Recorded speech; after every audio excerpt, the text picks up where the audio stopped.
Bon, je suis très heureux d'accueillir aujourd'hui Rémi Vess, que je connais depuis pas mal d'années, et avec lequel on va parler de TPV, et c'est lui qui va nous dire ce que ça veut dire, et puis il va se présenter, et on va développer tout ça. Alors, salut Rémi. Salut, ravi de te voir et de partager ce moment avec toi. La TPV, pour expliciter tout de suite l'acronyme, c'est théorie polyvagale. Euh, Si je fais des acronymes, reprends-moi parce que Ok, dans le langage ça peut être et bien c'est mieux sûr. d'expliquer rapidement ce Ouais, que c'est. ouais, Donc on se connaît effectivement depuis 2015. En me c'est vrai. baladant dans le site des vidéos, j'ai vu la photo du DU de perception, action et troubles des apprentissages de Dijon. Ouais, C'était une de tes premières interventions à l'université. Et pour moi, ça a été la découverte des réflexes archaïques. Et à la pause, j'étais venu te voir, je t'avais dit, c'est quand ta prochaine formation? et voilà, c'est Et je parti. l'avais fait tout de suite. Ouais, et donc, il faut préciser, tu es certifié en IMP, Oui, accompagnant en IMP, mais pas que. Tu as un long bagage. voilà, j'ai aussi un diplôme de kiné qui m'a amené à faire derrière de l'ostéo à visée posturologique, Ouais, une formation de posturo. Et tout ça, ça date de plus de 20 ans. Et depuis, j'ai toujours fait des formations. c'est ça.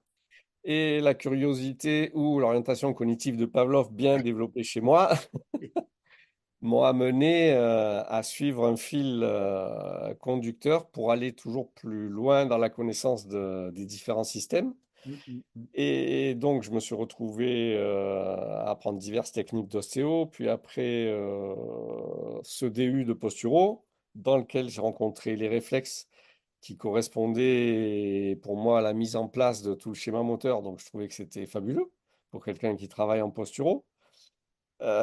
Et ensuite, en parallèle, je suis devenu papa, ce qui m'a amené à entamer des formations en psychothérapie. D'abord un travail sur moi, puis des formations.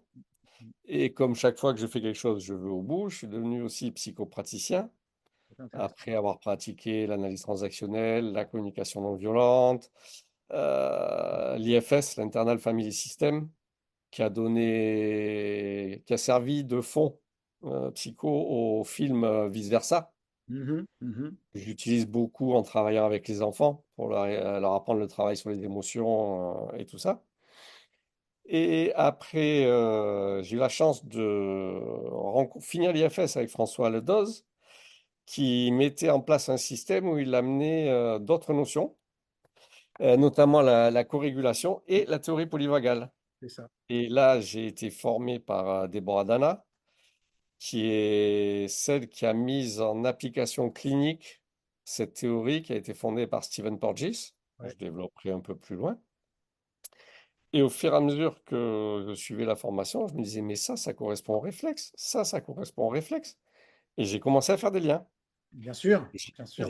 j'ai été la voir et elle m'a dit, oui, c'est possible, fouille. Donc j'ai fouillé pendant quelques années. J'ai ensuite fait plusieurs formations sur l'attachement avec Dale Frey, qui là aussi m'ont paru très complémentaires et très intéressantes avec le travail sur les réflexes, que ce soit pour les enfants ou pour les adultes. Et donc tout ça, ça m'a amené à monter une formation où je rajoute à quelques réflexes fondamentaux la théorie polyvagale et Mhm, mhm. une initiation à la théorie polyvagale et son utilisation et son intérêt pour le travail sur les réflexes, lequel intérêt est double. C'est intéressant pour apprendre à mieux gérer les petits enfants qu'on a en face de nous, les adultes. Et surtout, ça permet aussi de progresser soi dans la connaissance de soi. Et oui. Mhm, mhm, mhm. Et au fur et à mesure de mes années de pratique, je me suis aperçu en fait que c'était pas tant la technique qui faisait le soin ou les progrès chez l'autre, c'était ce qu'on dégageait et le travail sur soi, quoi. Exactement, exactement. Ouais, ça c'est super important. Ouais. J'ai eu plusieurs Et il y a plusieurs études qui montrent que la technique, finalement, c'est pas ça le plus important. Le plus important, c'est le lien qu'on établit avec C'est ça. les gens qui viennent nous voir. Combien de fois, je veux dire, avec Ludivine, souvent, on évoque ce fait-là en séance individuelle, de se dire, mais on se dit, on n'a rien fait d'un point de vue technique avec la personne, et pourtant, on voit la personne évoluer, elle va mieux, etc. Mais on a pris le temps d'établir un lien, une connexion, et c'est super important, ça. Mais, je suis content, excuse-moi, avant que tu rentres dans les détails de ta présentation, parce que c'est quelque chose qui importe beaucoup pour moi. C'est que souvent, on trouve, par exemple, des gens qui travaillent le corps, des kinés ou des ostéos, et puis de l'autre côté, des gens qui travaillent l'esprit. Et pour moi, le véritable thérapeute, et c'est pour ça que ça m'intéresse de bosser avec toi, il fait les deux. On ne peut pas se dire, il y a les émotions d'un côté, il y a le corps de l'autre. Un ostéopathe qui est aussi psychopraticien, ça m'intéresse énormément. Et comme je dis toujours, les kinés, il faut qu'ils soient formés en psychologie parce que forcément, quand tu vas voir un kiné ou un ostéopathe, tu as des douleurs, tu as des émotions associées, tu as tout un tas de choses. Et c'est dommage de ne pas savoir partir de ça aussi. Et puis je dis souvent, les psychologues, il faut qu'ils apprennent à travailler au niveau du corps parce que bah, s'ils n'ont pas d'implication au niveau tactile, au niveau corporel, au niveau mouvement, il manque une dimension énorme chez la personne. Et c'est vrai que, bien sûr, c'est important l'interdisciplinarité et travailler en réseau, ce que j'ai toujours fait, mais je pense que chaque professionnel aujourd'hui qui s'occupe du soin, de la santé, de la relation d'aide, etc., doit avoir ces deux polarités au moins au minimum. Et ça m'intéresse Ouais. énormément. Et une des jolies phrases que j'ai retenues de François Lados, c'est le récit physiologique crée le récit psychologique. Ouais. Mm, Donc, ce qui se passe dans la tête est entièrement lié à ce qui se passe dans notre corps. ouais, Et quand on voit un enfant qui galère avec ses réflexes archaïques et son développement moteur, on peut déjà présupposer les problématiques que ça peut générer dans sa tête au niveau de la confiance en lui, etc., exactement. etc. Exactement. Et l'interaction entre les deux, plus j'avance dans ma pratique, plus je m'aperçois qu'elle est importante parce que des gens qui travaillent en psy, s'ils n'ancrent pas dans le corps Mm, mm. les libérations qu'ils ont faites, la Ouais, problématique ressurgit. ouais, ouais, Et inversement, si on résout des lésions dans le corps par une méthode exactement. ou une autre, mais qu'on ne fait pas le travail dans la tête, on replonge aussi. Ouais, ouais, ouais, ouais, ouais, tout à fait. Ouais, ouais, ouais, mais ça m'intéresse beaucoup, justement. Ouais, ouais, ouais.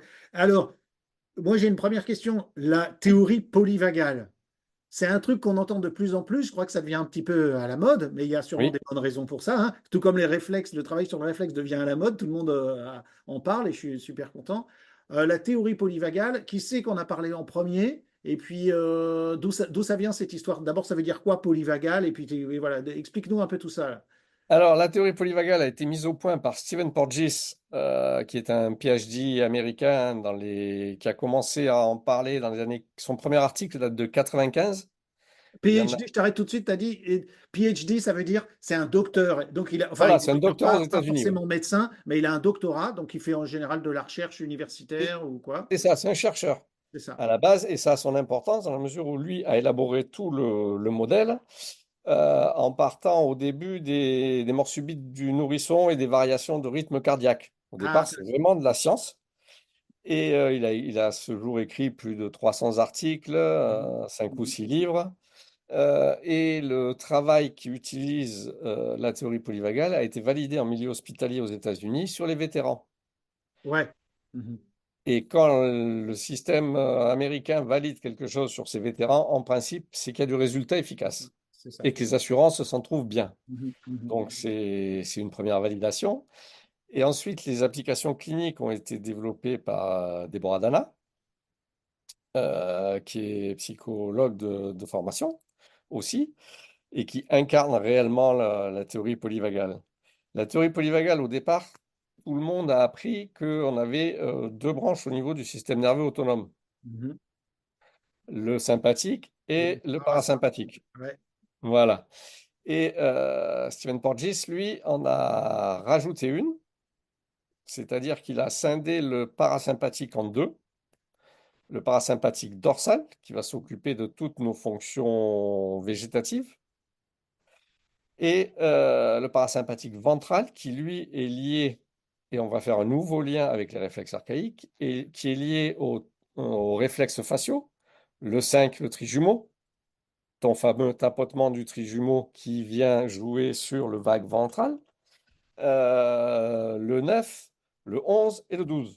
C'est tous les réflexes, c'est tout ce qui touche le visage, Donc là, qui on vient parle, jouer juste, excuse-moi, je te coupe parce que tu dis oui, le 5, le 9, le 12, le 25. Ce sont les paires de les nerfs nerfs crâniens, crâniens. c'est-à-dire les nerfs qui vont du cerveau vers le corps et qui soit envoient les informations de l'un vers l'autre ou de l'autre vers l'un ou les deux. Voilà.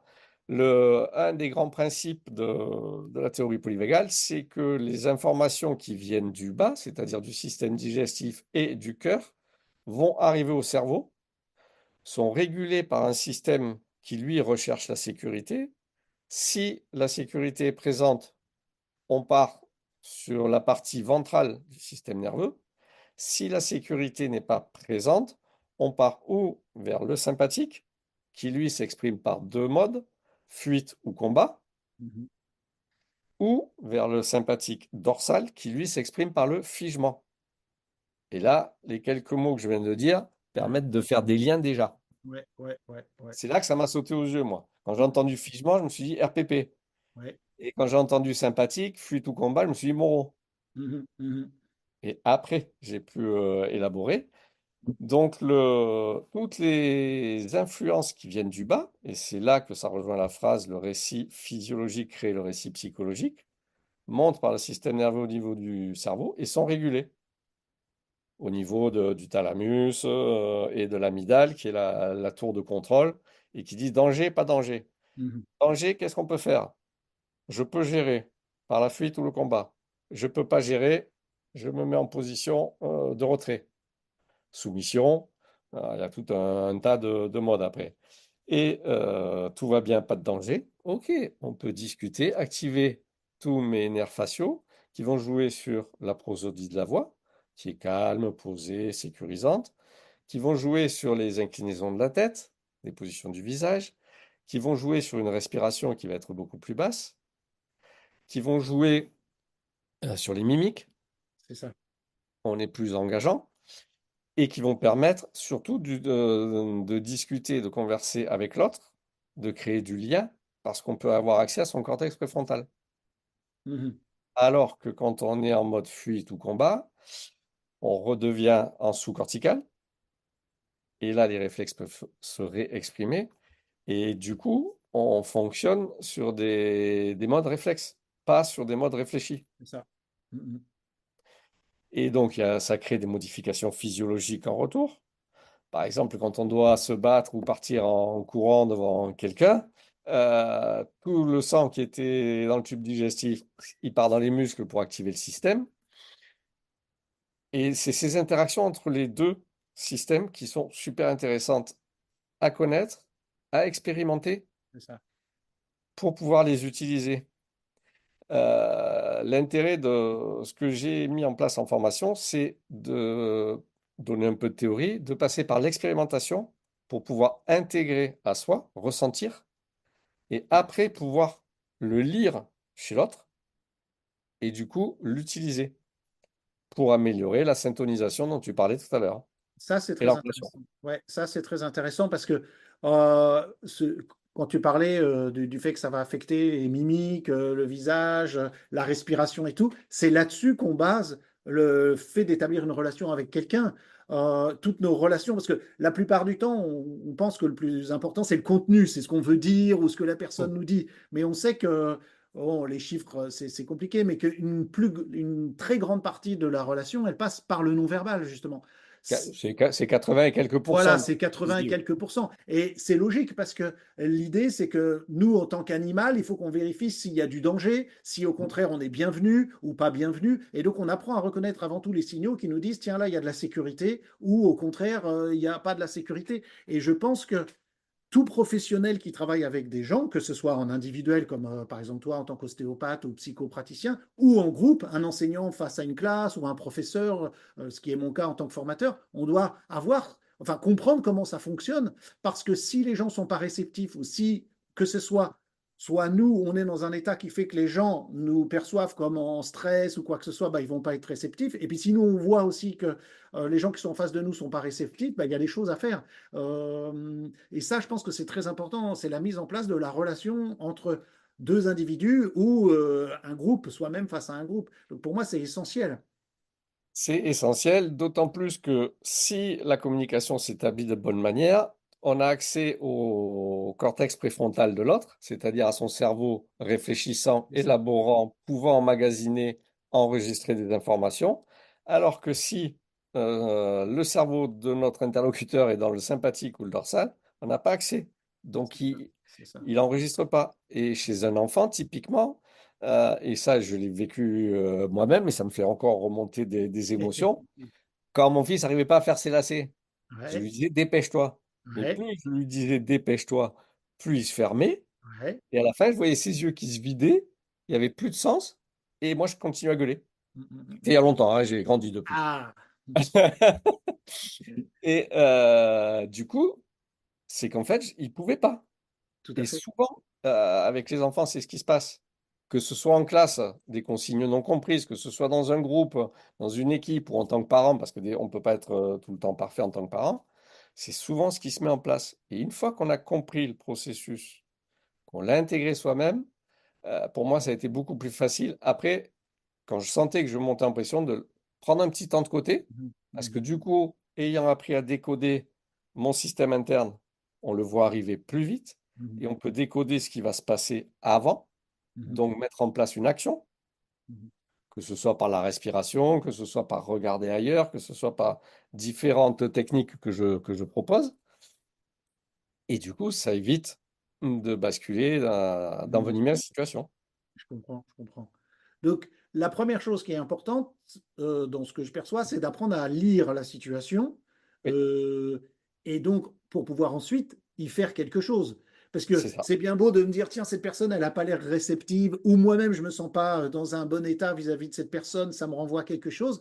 Donc là, est-ce que tu peux me dire qu'à partir de cette constatation, d'abord, tu vas nous enseigner, ou toi, tu montres un certain nombre d'éléments déjà pour détecter un peu où j'en suis moi, où on est l'autre, c'est ça? C'est ça. C'est Et ça. ensuite, comment agir dessus. C'est ça. Je donne une description des Ouais, différents états qui sont au nombre de, en gros, trois. ouais, Le vagal dorsal qui correspond au figement, qui ouais, correspond au RPP. ouais. Le sympathique qui correspond à la fuite ou combat qu'on peut rapprocher du moro. Et le vague ventral qui correspond à la communication, qui correspond à un attachement sécure. Yes. Voilà un des liens avec l'attachement. Mhm. Et il y a des moments où on est dans le sympathique, par exemple quand on fait du sport ou Ouais, quand on joue, ouais. mais c'est un sympathique qui est ventralisé, Mhm, entre guillemets. Et pour faire un syllogisme pas très joli, mais en gros, c'est ça. mhm. On est quand même bien, mais on est dans le jeu. C'est une C'est ça, reproduction de sympathique. c'est ça. Et le dorsal ne correspond pas qu'au figement non plus, parce qu'après un bon repas ou quand on vient de faire l'amour, par exemple, les fonctions de C'est repos et de récupération, c'est du dorsal. mhm, mhm, Donc mhm. ça rajoute la notion qu'il n'y a pas de mauvais état. C'est ça, voilà, c'est ça. Et il y a Et ça, c'est pas, important. il faut pas être en ceci, il faut pas être en cela. Non, Tu sais, ça me ramène à un vieux truc des années 80, complètement périmé aujourd'hui, où certaines personnes disaient il y a le gentil cerveau droit et le méchant cerveau gauche. c'est Et ça. ce qui évidemment est quelque chose qui est totalement périmé aujourd'hui. Mais on avait cette vision-là qu'il y a des bonnes et des mauvaises parties du cerveau. Et c'est pas vrai. Est-ce que ce que je vis est adapté à la situation qui est en face de moi? Mais c'est pareil, dans ton histoire de théorie polyvagale, il n'y a pas un truc qui est néfaste en soi ou mauvais en soi. Non, et ça, c'est important C'est à important, c'est le développer. contexte. Ouais, ouais, ouais, ouais, C'est important à développer et c'est un point sur lequel il faut insister. Ce qui compte, c'est la fluidité c'est entre les ça, trois états. c'est ça, Savoir qu'on les traverse tous au long d'une journée, mais qu'on peut en sortir c'est ça, c'est ça. seul jusqu'à un certain point ou accompagné. Et à ce moment-là, grâce à un travail sur l'attachement, on est capable d'aller demander de l'aide à l'autre. Parce qu'on est des êtres de relation. Bien sûr. Seul, l'être humain, il ne vit pas très longtemps. Mm, Donc, on a forcément besoin de l'autre. Et il y a des moments où l'état de notre système nerveux est tel qu'on ne peut pas s'autoréguler. Et là, Oui, on a besoin de l'autre. tout à Mais on fait, sait qu'on est capable de le demander. tout à fait. Et souvent, dans le travail avec les enfants, c'est ceux qui viennent chercher chez nous sans le savoir. Mais notre rôle, c'est d'être des éléments régulateurs pour eux et de leur amener cette sécurité-là pour pouvoir après leur permettre d'accéder à leur système moteur. Et souvent, le travail sur les réflexes en est facilité Mhm. et accéléré. Oui, oui, oui. Ça, c'est essentiel parce que je pense, surtout les débutants, mais tout le monde, dès qu'on est dans un travail, on a tendance à se surfocaliser sur la technique, les protocoles, les choses qu'on a appris. Mais comme je dis toujours, ça, c'est bien secondaire. Le prioritaire, c'est la relation qu'on établit avec la personne. Et ça, c'est pas évident parce que c'est rarement enseigné, tu vois, ce Mhm. truc-là. Ça part, ça coule de source. C'est comme, ah bah, on sait marcher, bon bah voilà, on sait parler, donc on sait communiquer, donc on sait gérer notre stress. Mais non, non, c'est pas si simple. Et il y a plein de choses à savoir faire en tant qu'être humain, tout simplement dans une relation. Et en particulier, je pense que pour un professionnel, c'est indispensable, ces notions-là. Ouais, ça m'intéresse. Ouais, Ouais, il faut être des éléments de sécurité c'est ça. pour un enfant qui arrive chez nous. Moi, j'ai eu vu des gamins, mais ça, c'est quelque chose que je t'ai piqué quand tu disais un gamin qui arrive, qui est dyslexique et tout, avec deux, trois réflexes, tu dis, mais c'est pas de la faute de l'enfant. Et là, tu vois un sourire qui s'allume, parce que c'est la Exactement. première fois qu'on lui dit que c'est pas de Ouais, sa faute. ouais, exactement. Et bien ça, c'est ramener de la sécurité dans le système. Et du coup, c'est améliorer la communication qui va être possible avec lui. Ouais, Et après, pouvoir faire le travail. ouais, c'est ça. Ouais, ouais. Mais pour ça, il faut soi-même savoir dans quel état on est avant chaque séance.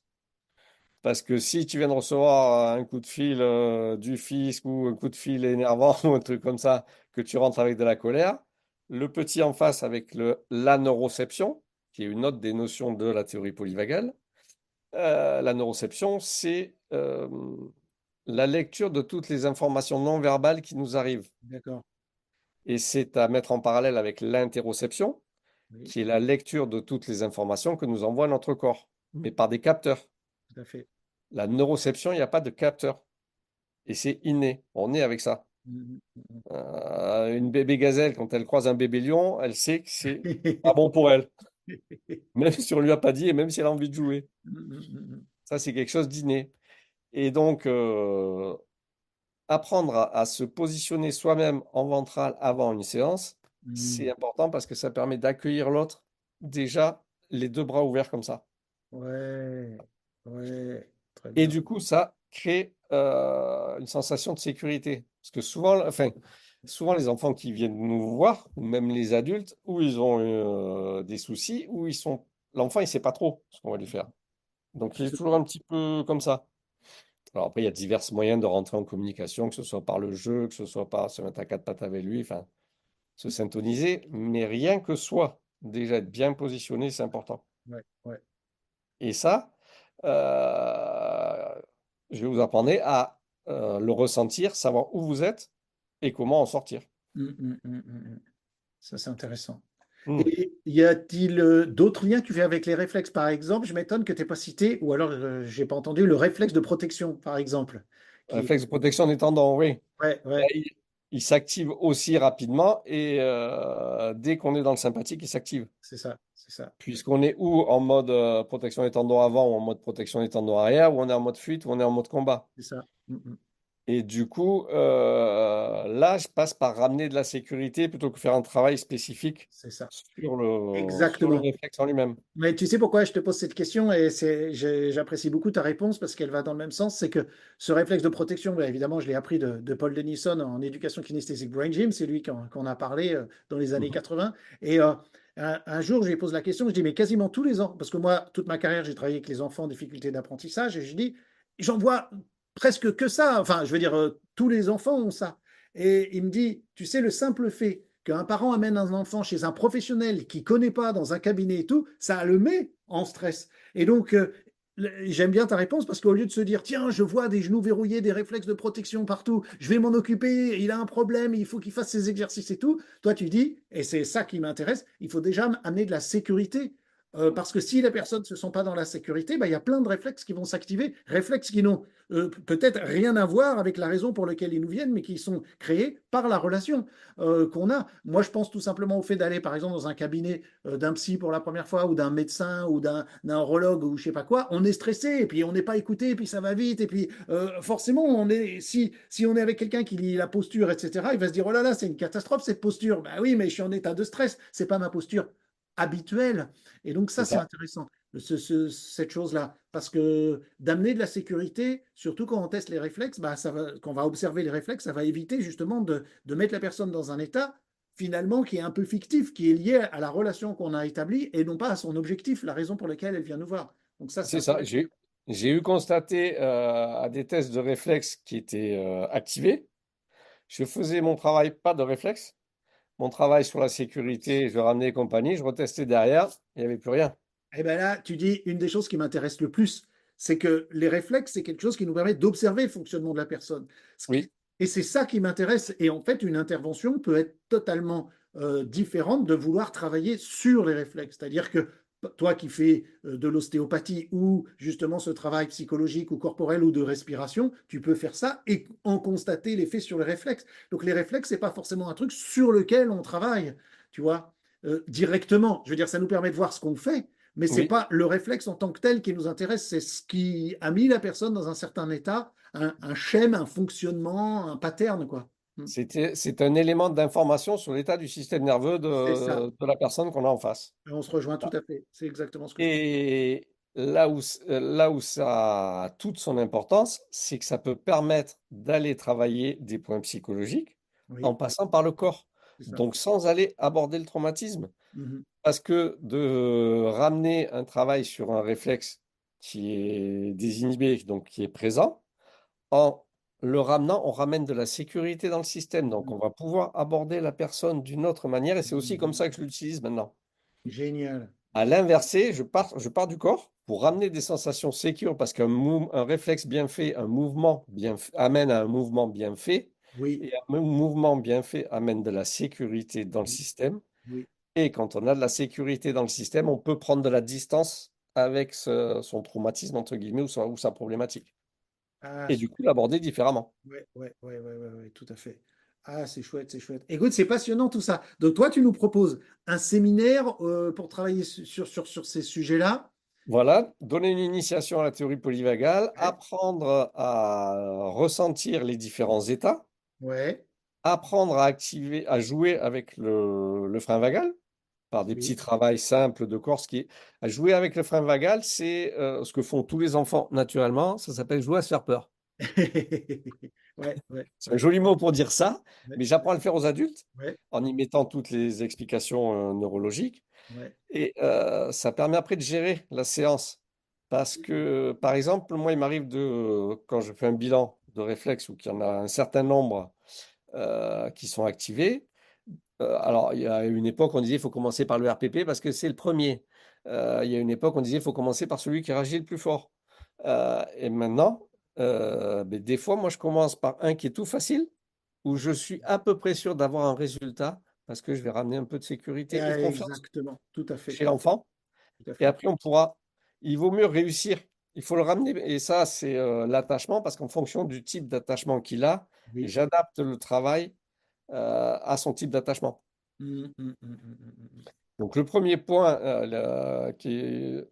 au bout des 2 jours, vous sortirez avec le moyen d'établir l'état du système nerveux dans lequel se trouve dans lequel vous êtes, Ouais. déjà, dans lequel se trouve le petit patient, euh, d'avoir une idée de son type d'attachement, et donc après, d'adapter les exercices que vous connaissez tous et que tu enseignes, que ce soit le sac de grains, les jeux, le travail isométrique, les Mhm. mouvements rythmiques qui sont hyper importants Ouais, pour ramener de la sécurité.